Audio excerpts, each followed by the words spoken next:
Muy buenas noches. Con ustedes una vez más, Tatiana González y su programa Diálogo con las Ciencias. En esta ocasión continuamos construyendo nuestra propuesta sobre sistemas alimentarios desde una perspectiva multidisciplinaria. El tema que vamos a abordar hoy tiene como título La soberanía alimentaria desde el modelo educativo, sociocomunitario, productivo. Habría que ver si la soberanía es un derecho de los pueblos o no es.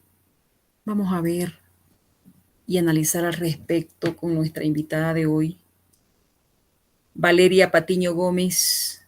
Ella es licenciada en Cosmovisiones y Filosofía. Valeria, buenas noches. Una alegría tenerte en el programa. Muy buenas noches y gracias por invitarme. Valeria, ¿cuál es la base para encarar la soberanía alimentaria desde el modelo educativo, sociocomunitario y productivo? Bueno, la base, ¿no?, para poder encarar la soberanía alimentaria desde el modelo implica asumir ciertos presupuestos, ¿no?, que a veces lo tenemos muy asumidos, pero en realidad deberíamos repensarlos, ¿no? Por ejemplo, ¿qué se está entendiendo en cuanto a soberanía alimentaria, ¿no? Y además, cómo se está entendiendo los alimentos en los establecimientos educativos. ¿Cómo se puede realizar la complementariedad de los distintos pisos ecológicos para garantizar la soberanía alimentaria desde los pueblos originarios?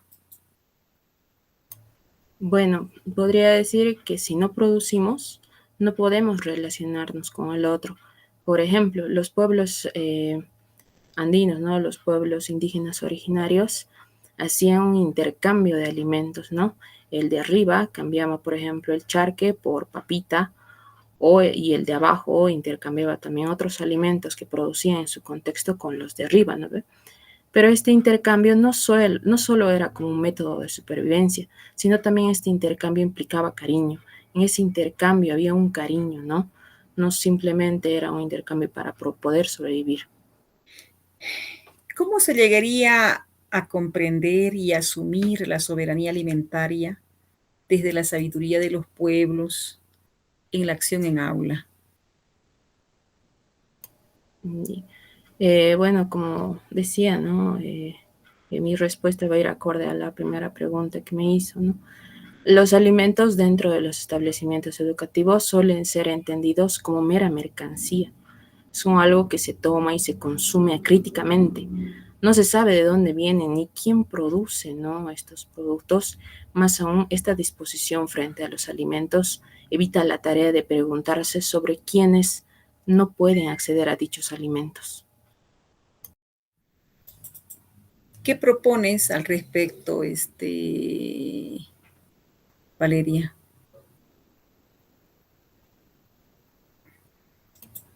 Bueno, al respecto, propondría poder abordar esta temática tan importante en el aula, ¿no?, desde un plan de desarrollo curricular, ¿no?, que es lo que vengo a plantear ahora, ¿no? Entonces, voy a comenzar, ¿no?, con lo que había preparado para el día de hoy. Primero, una breve contextualización. El hambre se ha visto como un problema de escala global. Para el mismo se han propuesto soluciones asociadas con enfoques tales como el de seguridad alimentaria.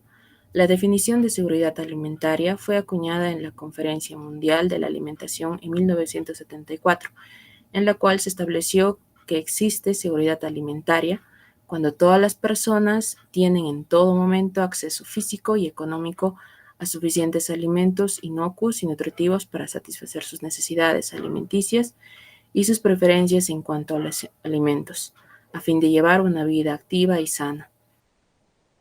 Como vemos, Con seguridad alimentaria nos referimos a un proyecto que tendría como objetivo el satisfacer y garantizar la disponibilidad de alimentos para la población de manera permanente y nutritiva, tratando de superar los problemas de déficit de alimentación mediante la producción y comercialización de alimentos, con la generación de ingresos y conociendo la situación nutricional de la población.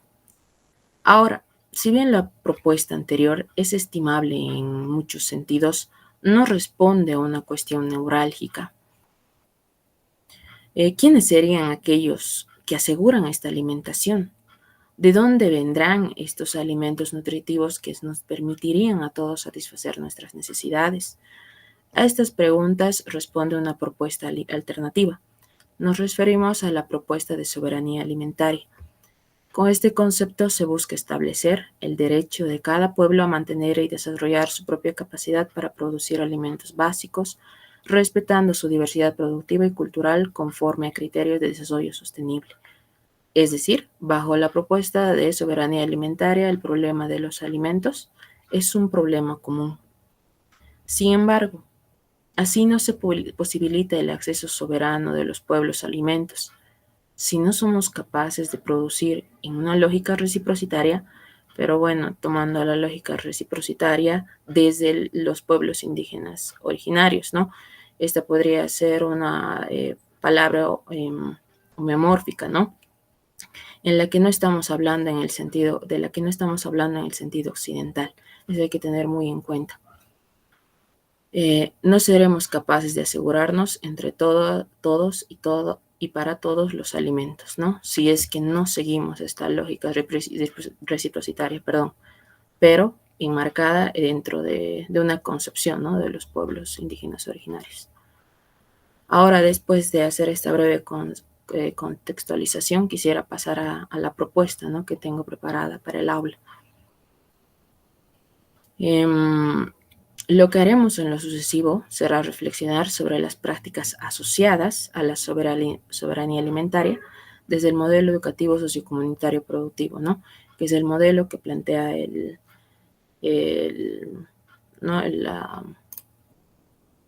la ley Avelino Cignani. Para esto vamos a plantearnos un objetivo holístico que contempla las 4 dimensiones del modelo educativo sociocomunitario productivo, el cual es el siguiente.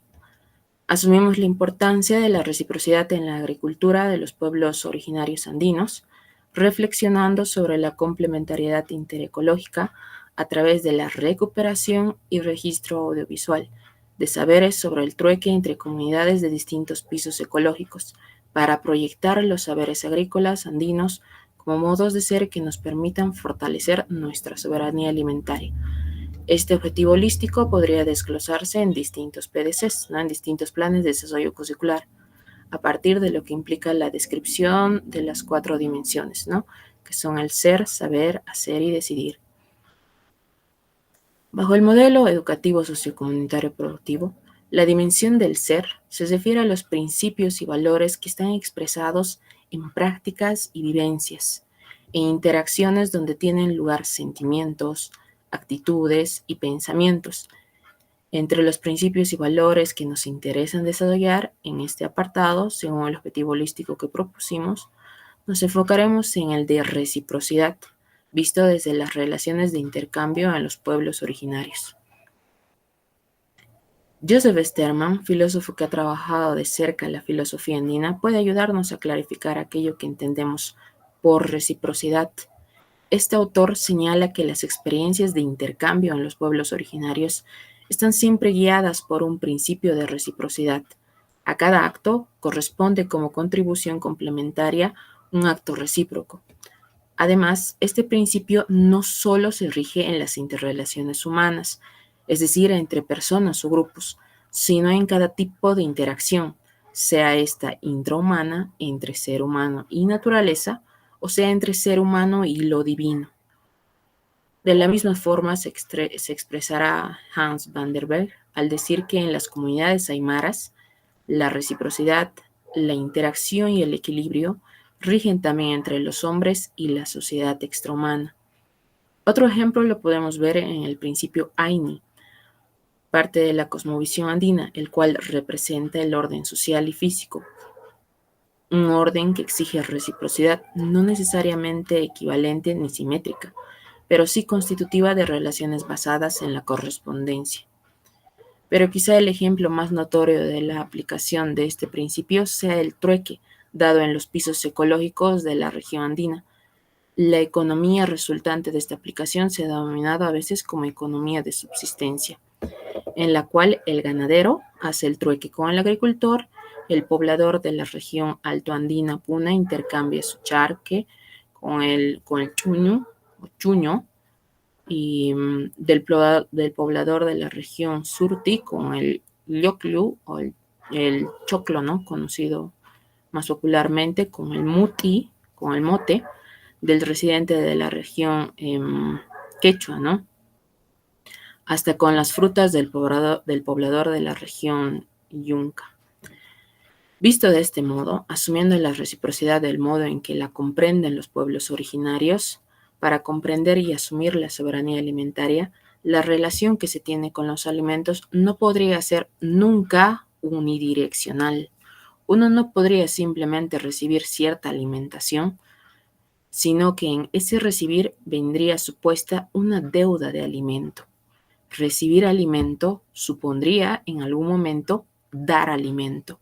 De este modo se rompería y superaría la relación sujeto-objeto que usualmente se tiene con los alimentos en los establecimientos educativos. Ahora, la otra dimensión, ¿no?, bajo el modelo educativo es el del saber.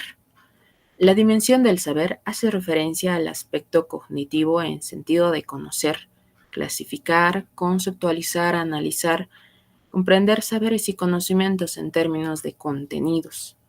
Así, el contenido que buscaremos desarrollar, según el objetivo holístico propuesto anteriormente, será el de la complementariedad ecológica. Para ello volveremos al ejemplo de los pisos ecológicos. Los conocimientos que adquirieron los hombres andinos, debido a sus múltiples migraciones y movimientos en diversos ambientes naturales, permitió combinar tal increíble variedad en un solo macrosistema económico. Este sistema económico, ejercitado en los pisos ecológicos, permitió las relaciones de complementariedad entre comunidades que se encontraban alejadas geográficamente. De acuerdo a lo anterior, Zabaleta dirá que la agricultura de las altas tierras no es suficiente para sí misma sin el complemento de agricultura de las tierras bajas referida a las tierras altas.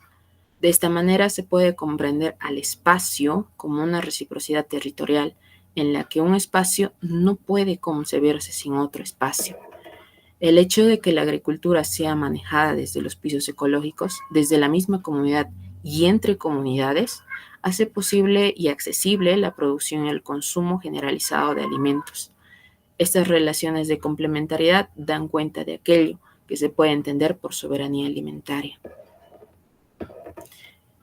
Continuando con la dimensión, ahora acercándonos a la dimensión del hacer, lo propuesto es lo siguiente.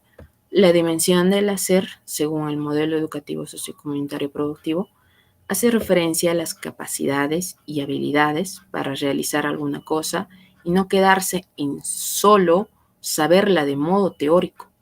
Entonces, desde lo que se vino trabajando anteriormente, se propone partir de una experiencia para concretar el conocimiento. Así, vemos conveniente concretar lo dicho anteriormente a través de la recuperación y registro audiovisual de saberes sobre el trueque entre comunidades de distintos pisos ecológicos.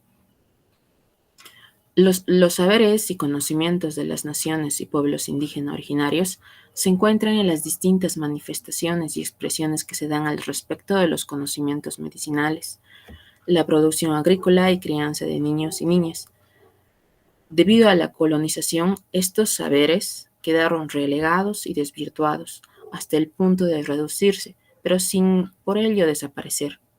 Aún hoy se conservan experiencias y pensamientos a través de tradiciones orales y prácticas.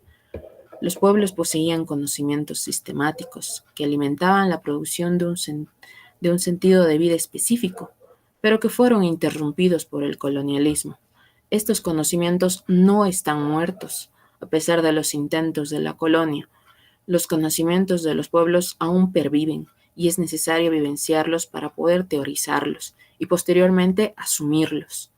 Es necesario que los saberes y conocimientos indígenas originarios se asuman desde la dimensión holística, es decir, desde la totalidad de la realidad y no solamente desde la razón, sino también a partir de la espiritualidad, que es otro tipo de conocimiento.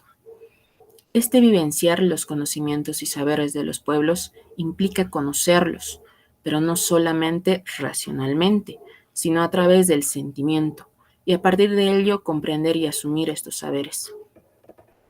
Concretamente, lo que se propone en esta dimensión es escuchar los relatos de nuestros abuelos y abuelas, que han vivido una forma particular de agricultura y de subsistencia económica. A partir de ello, tratar de involucrarse en estas prácticas, vivenciar hechos que nos aproximen a comprender la agricultura y desde ahí la soberanía alimentaria. Por último, bajo la última dimensión, ¿no?, que es el decidir. Dentro de la dimensión del decidir, el modelo educativo sociocomunitario productivo nos dice que es la educación de la voluntad con sentido comunitario hacia la vida, lo que se expresa en acciones de impacto social con pensamiento crítico y propositivo. De este modo, según nuestro objetivo holístico, sentimos necesario proyectar los saberes agrícolas andinos como modos de ser que nos permitan fortalecer nuestra soberanía alimentaria. Bajo esta dimensión, el profesor y estudiante deben asumir la soberanía alimentaria desde la holisticidad. Esto implica entender al ser humano dentro de la realidad, dentro de la naturaleza. Desde esa perspectiva, lo que se conoce adquiere un carácter distinto, porque el estudiante adquiriría un posicionamiento político respecto a lo que ha vivenciado y conocido. La dimensión del decidir implica una proyección de todo lo trabajado anteriormente, la reciprocidad, la agricultura que parte de los pisos ecológicos, la escucha y vivencias de las prácticas de nuestros abuelos y abuelas permitirían una recomprensión de la realidad y además un asumir la soberanía alimentaria. Interesante la propuesta, Valeria. Prácticamente tú has planteado una propuesta desde una perspectiva descolonizadora. ¿Cómo se comprende la descolonización desde la acción en aula, Valeria? Bueno, primero es muy complicado, ¿no?, abordar la descolonización desde el aula. Primero habría que conocer, bueno, lo que propondría hacer es indagar sobre nuestra historia, ¿no? Indagar, ¿no? Generalmente se suele hablar mucho del descubrimiento de América, ¿no?, cuando en realidad es otro el enfoque, ¿no? Nos han venido enseñando esto tradicionalmente. Pero primero habría que revisar muy bien la historia para ver si América ha sido realmente descubierta, ¿no? Y desde ahí podríamos abordar la descolonización, ¿no? Además, lo más difícil, aparte, ¿no?, de conocer la historia, sería descolonizar el propio pensamiento, ¿no? Ya que nosotros tenemos asumidas ideas que vienen desde Europa, ¿no?, desde tradiciones europeas, y nosotros generalmente las asumimos pensando que son nuestras. Entonces, es desde ahí donde tenemos que empezar a descolonizarnos, podría decir, ¿no? Pero esta tarea es muy complicada, ¿no? Pero sí se puede hacer, empezando, incluso a criticar o incluso a repensar nuestros propios presupuestos, ¿no? Y los propios presupuestos que tienen los mismos estudiantes. Algo bien interesante has dicho, ¿no? Descolonizar implica viajar un poquito a la historia, conocer la historia, ¿no? Ver la historia en el marco de los procesos de colonización y de evangelización. Porque hay que sentir y comprender que cuando sucedieron todos estos procesos, pues se impone toda una matriz civilizatoria sobre otra, ¿no? No solamente en términos religiosos, sino en todos los ámbitos, ¿no? En el ámbito económico, social, cultural, científico, tecnológico. Es decir, se invisibiliza toda una matriz civilizatoria, ¿no? Entonces esto implica, como bien decías, ¿no? Remirar el pasado. Implica un proceso de desaprender para volver a aprender, ¿no? Implica recuperar esas huellas que posiblemente están visibilizadas aún en posiblemente algunos artefactos como cerámicas, como mantas, como música. Podemos hablar de lo que vendría a ser la antropología simbólica si hablamos de medicina y de tantos otros temas, ¿no? Por ejemplo, al presente, con el tema del COVID-19, hemos venido recuperando métodos, técnicas y recursos para tratar esta enfermedad, ¿no? Hemos visto, por ejemplo, desde la antropología simbólica, que la cebolla, ¿verdad? Es rica en calcio, en fósforo, en vitamina C. Y curiosamente, la flor de la cebolla se parece, digamos, en su estructura, en su forma, a lo que vendría a ser la estructura del virus, ¿no? Del COVID-19. Lo mismo sucede con el ajo, con la plantita del ajo, la flor del ajo tiene esta misma forma. También el perejil, ¿no? Tenemos también otros componentes, por ejemplo, como el jengibre, ¿no? Entonces, hay que ir más allá de lo que la literatura oficial nos muestra, ¿no? Hay que ver y sentir la historia, siempre digo yo, desde nuestros genes, ¿no? Desde todo lo que tenemos en nuestro medio como escenario que hay que escarbar para reconstruir o reconstituir la historia desde las diferentes, obviamente, áreas del conocimiento, ¿no? Una tarea titánica, tú hablabas, por ejemplo, de lo que es la economía basada en la complementariedad, ¿no? Nos has enseñado y has puntualizado el AINI y el trueque como una estrategia que apunta a la reconstitución de lo que vendría a ser la soberanía alimentaria. Gracias por tus palabras, gracias por tus reflexiones y hasta otra oportunidad.